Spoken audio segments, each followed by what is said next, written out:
अस्सलाम वालेकुम। एक दांत निकला तो सब दांत निकल जाएंगे।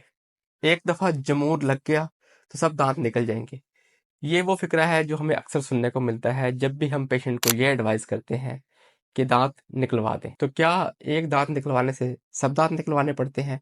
तो आज की वीडियो में हम यही डिस्कस करने लगे हैं कि इस बात में कितनी सच्चाई है और कितनी सच्चाई नहीं है। मेरा नाम है डॉक्टर मोहम्मद मुदस्सिर शकूर और आपको यूट्यूब चैनल पर खुशामदीद। वीडियो को लाइक और चैनल को सब्सक्राइब करने के लिए आपका बहुत शुक्रिया। दांत निकलवाने के बाद दूसरे दांतों पर क्या असर होता है और दूसरे दांत भी निकलवाने पड़ सकते हैं? देखिए, मैंने खुद बजाते खुद अपने 3 दांत निकलवाए हुए हैं। उन 3 दांत निकलवाने के बावजूद मुझे कोई इशू नहीं है, किसी भी किस्म का कोई मसला नहीं है। वो क्यों? मैंने जो दांत निकलवाए हैं वो अकल दाढ़ें हैं। मेरी अकल दाढ़ें टेढ़ी थी, गाल को टच होती थी, सीधी नहीं थी, मेरा ब्रश भी वहां नहीं पहुंचता था। इसी वजह से मैंने अपनी अकल दाढ़ें निकलवा दी। 3 मैंने निकलवा दी और चौथी अभी आई नहीं है, फोर्थ। अगर शायद आई तो वो भी मैं निकलवा दूंगा। इससे ये बात तो साबित होती है कि अगर दांत निकलवाना इतना ही खतरनाक या इतना ही डेंजरस होता तो मैं भी ये स्टेप कभी ना लेता। तो दांत निकलवाने से बाकी दांतों पर क्या असर होता है या बाकी दांत हिल जाते हैं, इसमें कोई सच्चाई है? ऐसा हरगिज नहीं है। दांत निकलवा देने से बाकी दांतों पर कोई असर नहीं आता। फिर ये बात इतनी ज्यादा आम क्यों है? ऐसा क्यों होता है कि जब एक दांत निकलता है तो बाकी दांत भी टर्न बाय टर्न निकलना शुरू हो जाते हैं? अब ये एक्सप्लेन करने लगा हूं कि एक दांत निकलवाने के बाद बाकी दांत निकलवाने क्यों पड़ जाते हैं। या एक दफा जमूर लगना, फोर्सप जिसे अमून में फोर्सप जिसे जमूर कहते हैं आम अल्फाज के अंदर। पेशेंट आके हमें यही कह रहे होते हैं कि हमने जमूर नहीं लगवाना, कि हमने दांतों को फोर्सप टच नहीं करवाना। एक दफा फोर्सप टच हो गया तो मेरे बाकी दांत निकल जाएंगे। होता यह है कि जब आप दांत निकलवा देते हैं और वो दांत अकल दाढ़ के अलावा कोई और दांत है, सामने का दांत है, या खाने वाली दाढ़ है, या छोटी दाढ़ है, ऊपर की है, नीचे की है, आपने वो दांत निकलवाया, फिर आपने उस दांत को लगवाया नहीं, तब ये इशू आता है कि बाकी दांतों पर भी असर पड़ना शुरू हो जाता है।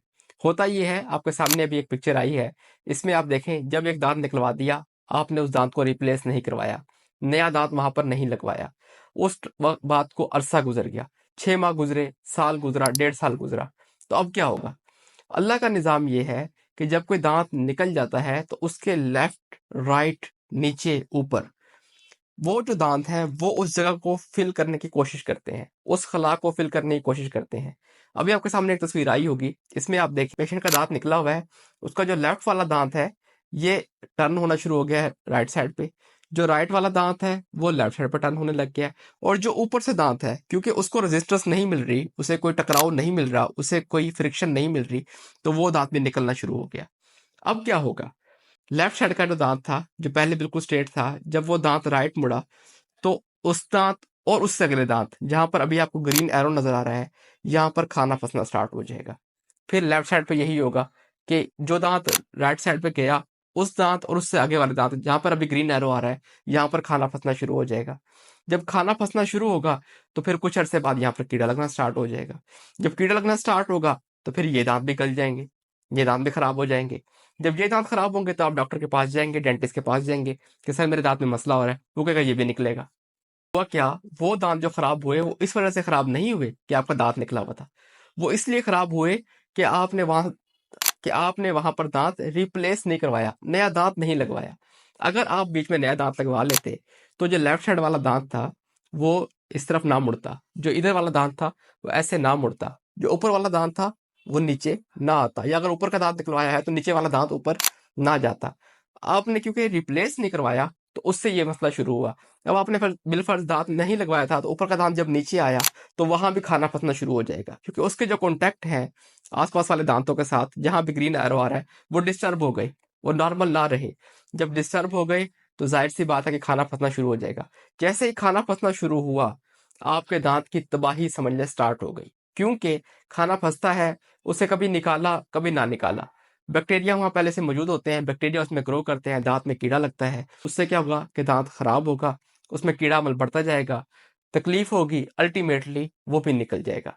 तो फिर लुब्बे लुबाब इस बात का क्या हुआ कि दांत निकलवा देने के बाद अगर आप दांत रिप्लेस नहीं करवाते तो ये अमल स्टार्ट हो जाएगा। एक के बाद दूसरा, दूसरे के बाद तीसरा, तीसरे के बाद चौथा, 1 2 3 4 ऐसे करते करते आपका मुंह खाली हो जाएगा। लेकिन अगर आप दांत लगवा लेते हैं तो ये मसला खत्म हो जाएगा। जैसे ही दांत निकला, मजबूरी के तहत, कोई भी मजबूरी हो गई, जाहिर बात है एक वक्त ऐसा आता है कि डेंटिस्ट आपको ये मशवरा इसलिए दे रहा होता है कि उसमें रिस्टोरेबिलिटी की चांस ही नहीं होते, वो दांत रिकवर हो ही नहीं पा रहा होता, मुकम्मल गला हुआ होता है। तो ऐसे दांत को जब रिस्टोर नहीं कर सकते तो उसका निकालना ही बेहतर है, क्योंकि नहीं निकालेंगे तो वो पीप चलती रहेगी, वो इन्फेक्शन होता रहेगा बार बार। पेशेंट हमें ये कहते हैं कि हम मेडिसिन खा लेंगे, हम तकलीफ बर्दाश्त कर लेंगे, हम इंजेक्शन लगवा लेंगे, लेकिन इस दांत को निकलवाएंगे नहीं।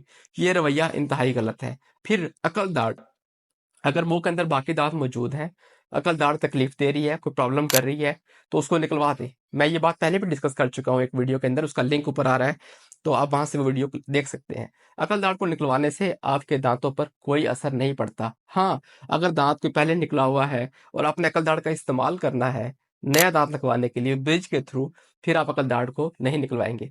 अच्छा, फिर एक यही नहीं है कि आपका दांत निकला होगा तो ही दांत टेढ़े होंगे। अगर आपका दांत निकला नहीं, उसका क्राउन टूट गया है, ऊपर का हिस्सा गल गया है, कीड़े ने उसे खा लिया है, वो दांत छोटा सा रह गया है, तो भी ये इशू आएगा। तो भी लेफ्ट साइड के दांत राइट साइड मूव करना शुरू करेंगे, राइट साइड के दांत लेफ्ट मूव करेंगे, ऊपर वाला दांत नीचे आ जाएगा। क्योंकि बेसिकली जो रेजिस्टेंस है, जो रुकावट है, जो रगड़ है, वो खत्म हो गई, तो अल्लाह ताला की तरफ से जो दांत हैं ये हिलना शुरू हो जाएंगे। जब दांत हिलेंगे तो अल्टीमेटली फिर वही प्रॉब्लम, जो वही सर्कल घूमना शुरू हो जाएगा कि खाना फंसेगा, फिर नेक्स्ट दांत भी खराब होना शुरू हो जाएंगे। जब भी दांत के अंदर खराब हो रहा है, कीड़ा लगा हुआ है और डेंटिस्ट कहता है ये नॉन रिस्टोरेबल है, तो उसको फौरन निकलवाएं, उसको रिप्लेस करवा लें, वहां नया दांत लगवा लें। इससे आप कोई दांत आसपास के डैमेज नहीं होंगे। Thank you.